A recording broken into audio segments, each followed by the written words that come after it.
दोस्तों, भगवान श्री कृष्ण के कई रूप हैं। किसी ने इन्हें गोविंद कहा, तो किसी ने गोपाल, किसी ने वासुदेव कहा, तो किसी ने कान्हा। भगवान श्री कृष्ण जगत के पालनहारी है, जो जगत के कण कण में हर रूप में बसे हुए हैं।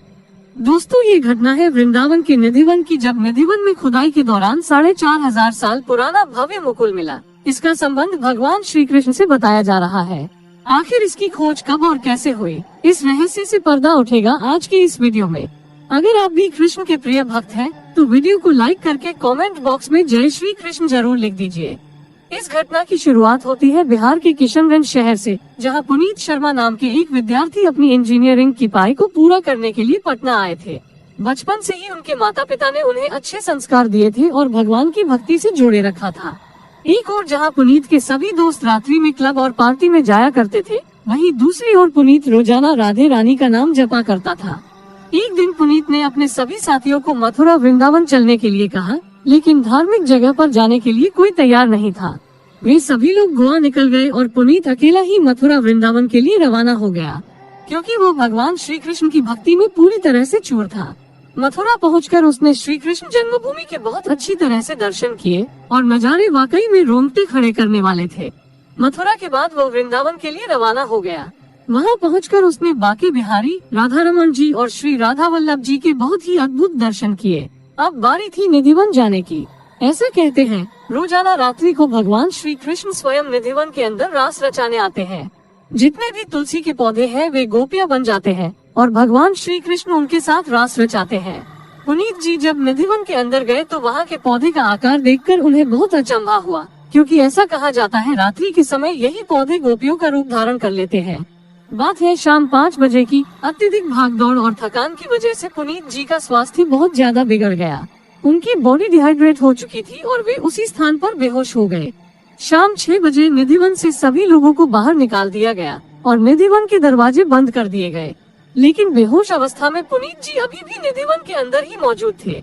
रात्रि में 10 बजे जब उन्हें होश आया तो उन्होंने पाया कि निधिवन के दरवाजे तो बंद कर दिए गए हैं।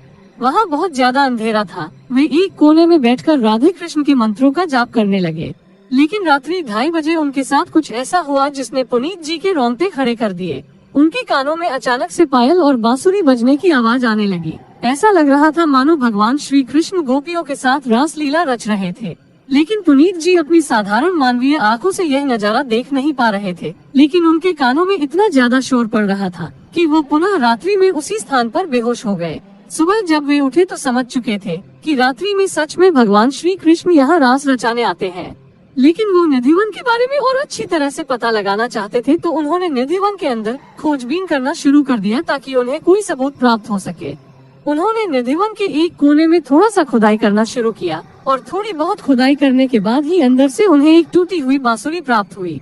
उसी स्थान के पास में खोदने पर उन्हें वहाँ से एक बहुत ही भव्य मुकुट प्राप्त हुआ, जिसके सामने की ओर एक बेशकीमती हीरा भी जड़ा हुआ था। और ये सारे सबूत यही बात बयां कर रहे थे कि सचमुच में भगवान श्री कृष्ण रोजाना यहाँ पर रास रचाने आते हैं। लेकिन पुनीत जी काफी बड़े कृष्ण प्रेमी थे। उन्होंने इन चीजों को अपने पास रखने की बजाय सरकार को सौंप दिया, क्योंकि वो पूरी दुनिया को भगवान श्री कृष्ण के चमत्कार से रूबरू करवाना चाहते थे। इसके बाद इस भव्य मुकुट और बांसुरी को मथुरा के संग्रहालय में संरक्षित रूप से रख दिया गया है कि यहाँ आज भी रोज शाम को श्री कृष्ण राधा रानी के साथ और अपनी बाकी गोपियों के साथ में रास करने के लिए आते हैं। ये जो वृंदावन है, वृंदा का मतलब होता है तुलसी और वन का मतलब होता है जंगल। तो ये वृंदा का जो वन है, यहाँ पे 16,108 पौधे लगे हुए हैं। इन पौधों को पानी भी नहीं दिया जाता और इन पौधों को अगर आप देखेंगे, मैं यहाँ से दिखाने की कोशिश करती हूँ, तो एकदम सूखे हुए हैं, जड़ों से ये एकदम सूखे हुए हैं, लेकिन आप ऊपर इन पे हरे पत्ते लगे हुए देख सकते हो। माना जाता है कि रात को ये जो 16,108 पेड़ हैं, ये गोपियों का रूप ले लेते हैं। तो एक बार रास के दौरान राधा रानी की सखी ललिता जी को प्यास लगी थी, तो उस समय श्री कृष्ण ने यहाँ पे अपनी बांसुरी से खोद के ये कुंड बनाया था और तब से इसे ललिता कुंड के नाम से जाना जाता है। अभी ये भी बंद कर दिया है, यहाँ पास नहीं जा सकते। तो चलिए आगे बढ़ते हैं।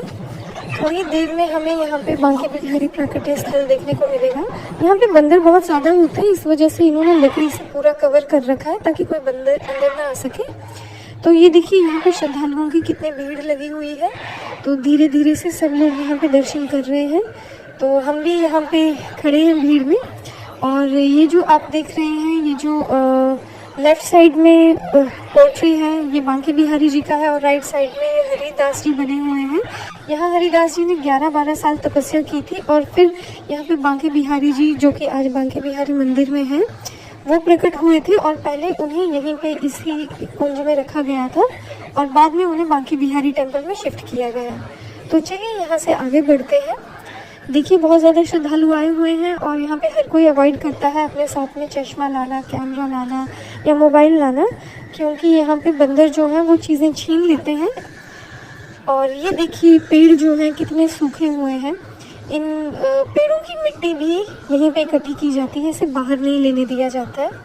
तो अभी ये सामने आप देख रहे हैं, ये रंग महल है, राधा रानी श्रृंगार महल जिसे कहते हैं। माना जाता है कि रास करने से पहले राधा और कृष्ण यहाँ रंग महल में आते हैं, और श्री कृष्ण यहाँ अपने हाथों से राधा रानी का श्रृंगार करते हैं। तो यहाँ पे राधा रानी को श्रृंगार का सामान चढ़ाया जाता है, और उसके बाद में वो जाते हैं यहाँ से रास करते।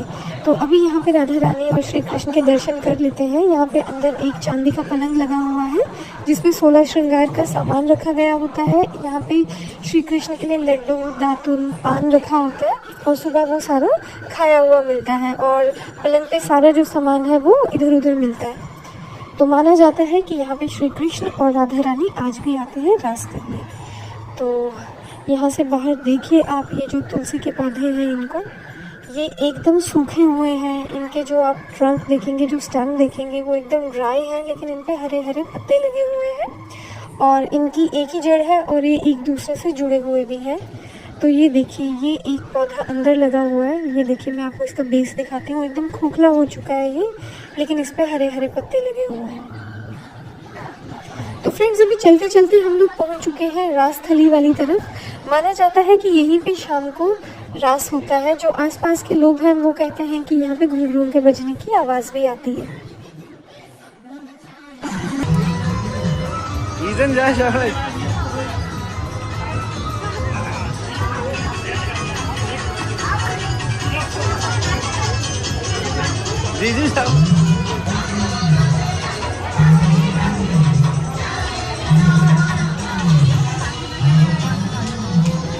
आपको ज़रूर आना चाहिए अगर आप कभी वृंदावन आते हैं। तो फ्रेंड्स, इसी के साथ मैं आज का ब्लॉग यहीं पे एंड करती हूँ, और जल्दी मिलूंगी आपसे अपने नेक्स्ट वीडियो में फिर से वृंदावन की किसी प्लेस को एक्सप्लोर करते हुए। तो आई होप आपको आज का वीडियो अच्छा लगा होगा। तो वीडियो को लाइक करना ना भूलें, और मेरे चैनल को सब्सक्राइब करना ना भूलें। जय श्री राधा कृष्ण।